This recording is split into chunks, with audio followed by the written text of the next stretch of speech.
Hello दोस्तों, science के एक शानदार सेशन में आपका स्वागत है।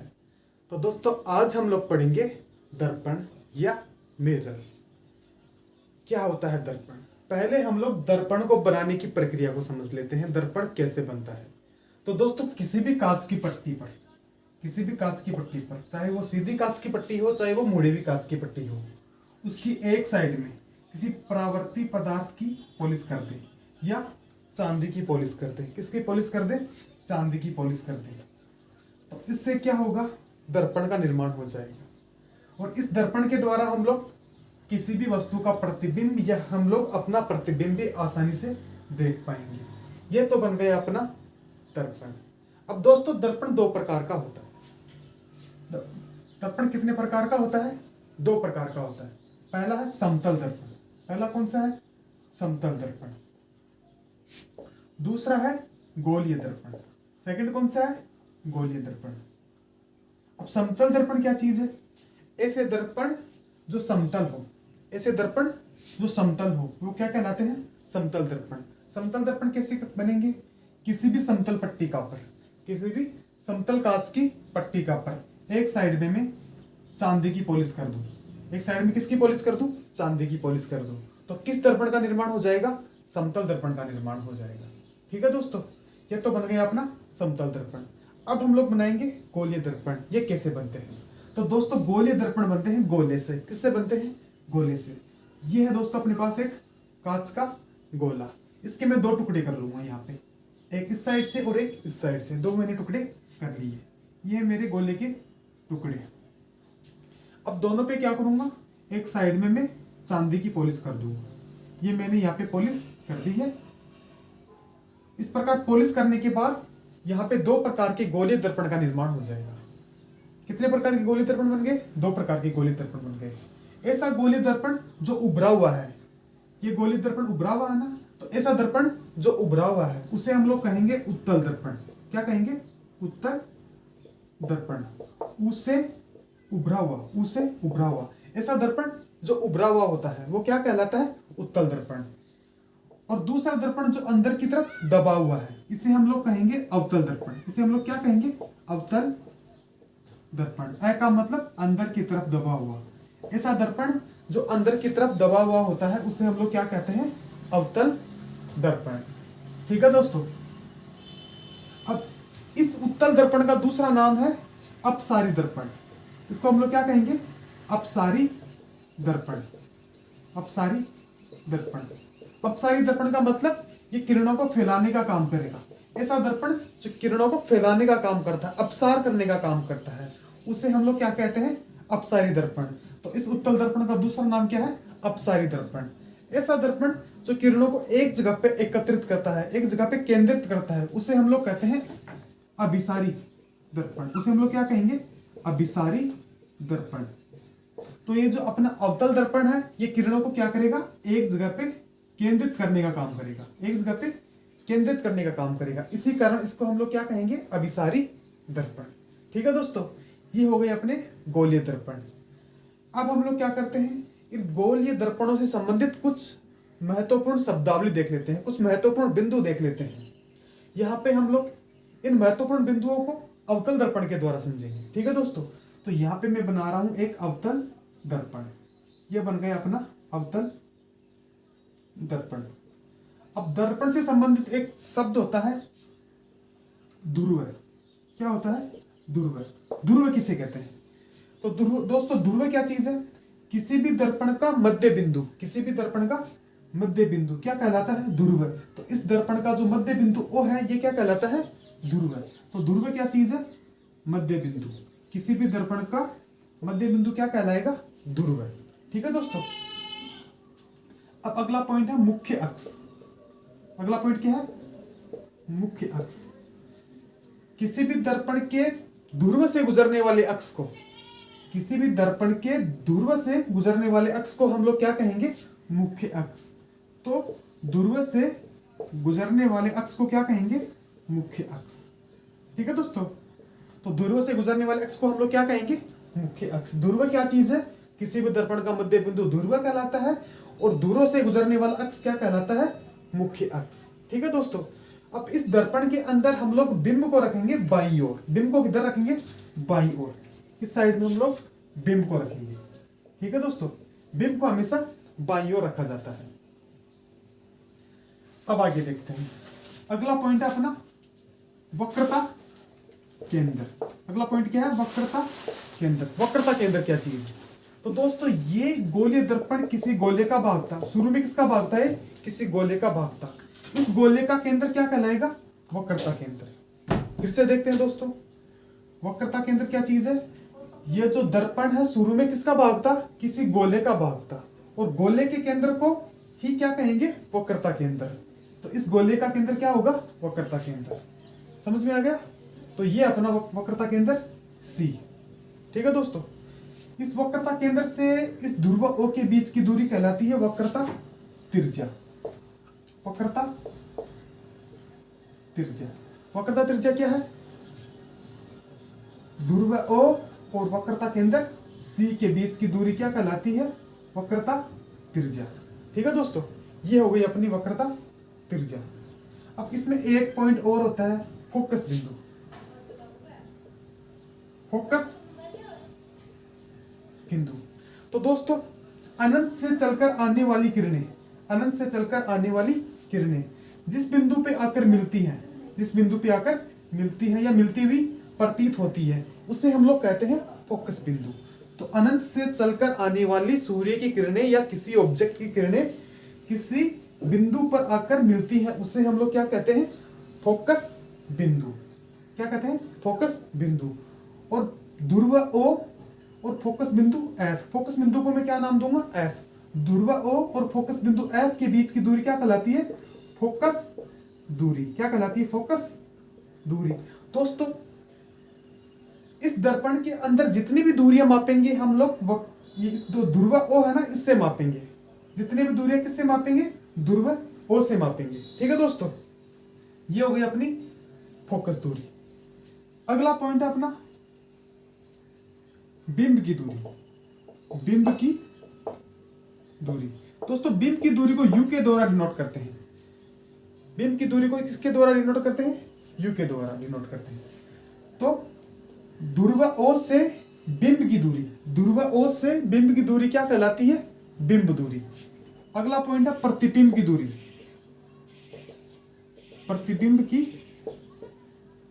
दूरी। प्रतिबिंब की दूरी को V के द्वारा डिनोट करते हैं। तो दोस्तों ध्रुव O से प्रतिबिंब की दूरी क्या कहलाती है? प्रतिबिंब दूरी। ठीक है दोस्तों, इसको V के द्वारा डिनोट करते हैं।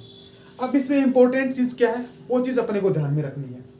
दोस्तों किरणों की दिशा में जो दूरी मापी जाती है ना, किरणों की दिशा में जो दूरी मापी जाएगी वो तो होगी पॉजिटिव में लेनी है अपने को। किरणों की दिशा में जो दूरी हम लोग मापेंगे वो कैसी होंगी? पॉजिटिव। और किरणों के अपोजिट डायरेक्शन में जो दूरी मापेंगे वो कैसी होंगी? निगेटिव। वो कैसी होंगी? निगेटिव। तो अधिकतर दूरियां, सभी दूरियां हम लोग कहां से मापेंगे? ध्रुव O से। कहां से मापेंगे? ध्रुव O से। तो ध्रुव O से हम लोग दूरियां मापेंगे। तो इसके अपोजिट डायरेक्शन में जाने पर हम लोगों को जो दूरियां मिलेंगी ना वो कैसी होंगी? निगेटिव। और किरणों की दिशा में जो दूरियां मापेंगे वो कैसी होंगी? पॉजिटिव। ठीक है दोस्तों, एक और पॉइंट, इस मुख्य अक्ष के ऊपर की तरफ जो दूरियां मापेंगे ना, मुख्य अक्ष के ऊपर की तरफ जो दूरियां मापेंगे वो कैसी होंगी? पॉजिटिव। वो कैसी होंगी? पॉजिटिव। और इस मुख्य अक्ष के नीचे की तरफ जो दूरियां मापेंगे ना वो कैसी होंगी? निगेटिव। वो कैसी होंगी? निगेटिव। ठीक है दोस्तों, तो दोस्तों ये हम लोगों ने कुछ इंपॉर्टेंट पॉइंट यहाँ पे देख लिए हैं। ठीक है दोस्तों, अब हम लोग अवतल दर्पण को पूरे डिटेल से पढ़ने वाले हैं। हाँ तो दोस्तों अपना फर्स्ट पॉइंट है अवतल दर्पण। इस अवतल दर्पण का दूसरा नाम क्या है? अभिसारी दर्पण। दूसरा नाम क्या है इसका? अभिसारी दर्पण। इसको अभिसारी दर्पण क्यों कहते हैं? क्योंकि यह किरणों को एक जगह पे एकत्रित करने का काम करता है, इस कारण इसको अभिसारी दर्पण भी कहते हैं। ठीक है दोस्तों, तो दोस्तों अब हम लोग इसको थोड़ा डायग्राम से देखते हैं। हाँ दोस्तों, तो दोस्तों ये है अपना अवतल दर्पण। कौन सा दर्पण है ये? अपना अवतल दर्पण। यहाँ पे मैंने खींच दिया है इसका मुख्य अक्ष, और ये है अपना ध्रुव O। ठीक है दोस्तों, ये है अपना फोकस बिंदु F, ये है अपना वक्रता केंद्र C। ठीक है दोस्तों, और आगे का इसका जो भाग है वो होता है अनंत। वो क्या होता है? अनंत। ठीक है दोस्तों, ये हो गया अपना अवतल दर्पण। अब इसमें क्या करेंगे हम लोग? इसमें हम लोग बिंब की दूरी से प्रतिबिंब की दूरी, यानी बिंब से के द्वारा प्रतिबिंब की स्थिति ज्ञात करेंगे। बिंब को हम लोग कहाँ रख रहे हैं, उसके द्वारा हम लोग प्रतिबिंब की स्थिति ज्ञात करेंगे। ठीक है दोस्तों, तो इधर मैं लिख रहा हूं बिंब की स्थिति, बिंब की स्थिति। इधर मैं लिखूंगा प्रतिबिंब की स्थिति। ठीक है दोस्तों, अगर मैं बिंब को अनंत पे रख रहा हूं, कहां पे रख रहा हूं? अनंत पे, तो इसका प्रतिबिंब कहां बनेगा? इसका प्रतिबिंब बनेगा फोकस बिंदु F पर। तो प्रतिबिंब की स्थिति कहां पे आएगी? फोकस बिंदु F पर, फोकस बिंदु F पर। ये पॉइंट अपने को पहला याद रखना है। अगर बिंब को कहां पे रखें? अनंत पे, तो फोकस बिंदु का जो प्रतिबिंब बनेगा वो कहां पे बनेगा? फोकस बिंदु F पर बनेगा। ठीक है दोस्तों, अब क्या होगा इसमें? जैसे जैसे हम लोग इस बिंब को इस दर्पण के नजदीक लाते जाएंगे, जो प्रतिबिंब है वो उस साइड में खिसकता जाएगा। जैसे जैसे बिंब को इस दर्पण के नजदीक लाते जाएंगे, प्रतिबिंब इस दर्पण से दूर जाता जाएगा। ठीक है दोस्तों, पहले बिंब कहां पे था? अनंत पे, तो प्रतिबिंब कहां पे बना? फोकस बिंदु F पर। ठीक है दोस्तों, अब हम लोग क्या करेंगे? बिंब को अनंत और C के बीच में रखेंगे, अनंत और C के बीच में रखेंगे। अनंत पे था तो प्रतिबिंब कहां पे बन रहा था? F पे, F पे बन रहा था ना। अब मैंने इस बिंब को ले लिया है अब अनंत और C के बीच में, तो अपना जो प्रतिबिंब बनेगा वो C और F के बीच में बनेगा। अब जो प्रतिबिंब बन रहा है वो कहां पे बन रहा है? F व C के मध्य। अगर मैंने बिंब को अनंत और C के मध्य रखा है तो प्रतिबिंब कहां पे बनेगा? F व C के बीच में। ठीक है दोस्तों, अब मैंने जो बिंब है इसको रख दिया C पर। कहां पे रख दिया? C पर, और नजदीक लेके आ गया, तो प्रतिबिंब है वो भी उतना ही उस साइड में अपोजिट डायरेक्शन में खिसक जाएगा। तो मैंने अब बिंब को कहां पे रख दिया है? C पर, तो प्रतिबिंब कहां पे बनेगा? प्रतिबिंब भी किस पे बनेगा? प्रतिबिंब भी C पर बनेगा। ठीक है दोस्तों, हाँ दोस्तों एक बार फिर से बता रहा हूं, अगर वस्तु को अनंत पे रखेंगे तो बिंब कहां पे बनेगा? फोकस बिंदु F पर। जो जो हम लोग बिंब को दर्पण की नजदीक लेके आएंगे, प्रतिबिंब उससे उतना ही दूर जाएगा। अनंत पे है तो F पे बनेगा प्रतिबिंब, और अनंत और C के बीच में रखा है तो इससे थोड़ा खिसक के प्रतिबिंब कहां पे बनेगा? C और F के बीच में। अगर मैंने बिंब को C पर रखा है तो प्रतिबिंब भी कहां पे बनेगा? C पर बनेगा। ठीक है दोस्तों, अब अगला पॉइंट, अब मैं बिंब को कहां पे रख रहा हूं? F, C और F के बीच में, C व F के मध्य। तो प्रतिबिंब कहां पे बनेगा मेरा? तो प्रतिबिंब बनेगा C और अनंत के मध्य। प्रतिबिंब कहां पे बनेगा? C व अनंत के मध्य बनेगा। ठीक है दोस्तों, C व अनंत के मध्य। अब मैं क्या करूं? बिंब को लेकर आ जाऊं फोकस बिंदु F पर।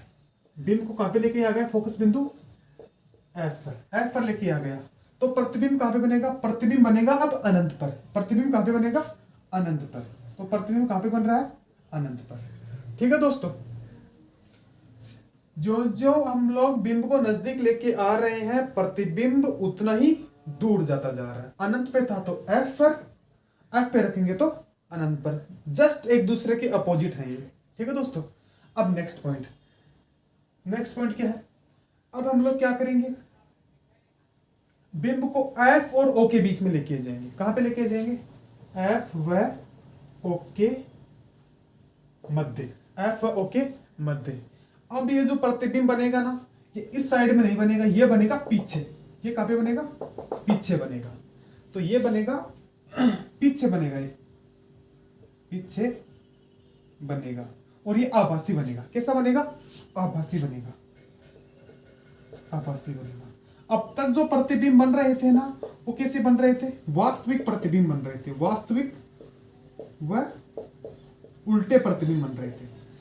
तो दोस्तों अवतल दर्पण के द्वारा जो प्रतिबिंब बनते हैं वो कैसे होते हैं, वास्तविक व उल्टे। दोस्तों दर्पण के सामने जो प्रतिबिंब बनता है ना वो कैसा होता है, वास्तविक होता है। यह दर्पण है, इसके सामने तो बन रहा है, तो ये कैसा प्रतिबिंब हो गया, वास्तविक। और ये साथ में कैसा होगा, उल्टा होगा। और जो दर्पण के पीछे प्रतिबिंब बनते हैं वो कैसे होते हैं, आभासी होते हैं। जैसे हम लोग अपना चेहरा आईने में देखते हैं तो वो प्रतिबिंब कैसा होता है, वो प्रतिबिंब आभासी होता है, क्योंकि वो दर्पण के आगे नहीं बन रहा, दर्पण के पीछे बन रहा है। ठीक है दोस्तों, वो प्रतिबिंब कैसा है, आभासी होता है। जबकि अवतल दर्पण के द्वारा जो प्रतिबिंब बनते हैं वो कैसे होते हैं, वास्तविक व उल्टे होते हैं। लेकिन एक कंडीशन पर आकर वो भी कैसे बन जाते हैं, आभासी बनने लगते हैं। ठीक है दोस्तों, जब वस्तु को F व O के मध्य लेके आएंगे तो प्रतिबिंब कैसा बनेगा, आभासी बनता है। तो ये हो गया अपना अवतल दर्पण का पॉइंट कंप्लीट। ठीक है दोस्तों, अब मैं आपको एक चीज और बता देता हूं, दर्पण सूत्र।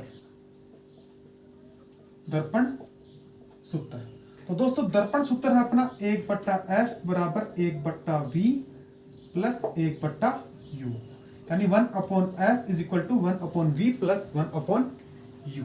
ये हो गया अपना दर्पण सूत्र। F यहाँ पे है फोकस दूरी। F क्या चीज है, फोकस दूरी। V क्या चीज है, V है प्रतिबिंब की दूरी। V है प्रतिबिंब की दूरी। U है बिंब की दूरी। U क्या चीज है, बिंब की दूरी। ठीक है दोस्तों, ये हो गया अपना दर्पण सूत्र। अधिकतर जो क्वेश्चन पुट किए जाते हैं वो दर्पण सूत्र से किए जाते हैं। इस दर्पण सूत्र से न्यूमेरिकल सोल्व किए जाते हैं। ठीक है दोस्तों, अब एक चीज और यहां पे ध्यान देने की है, ये जो अवतल दर्पण है ना, यहां पे जो बिंब की दूरी और प्रतिबिंब की दूरी, बिंब की दूरी और प्रतिबिंब की दूरी वो कैसी होंगी, निगेटिव होंगी, क्योंकि सारी की सारी दिशाएं हम लोग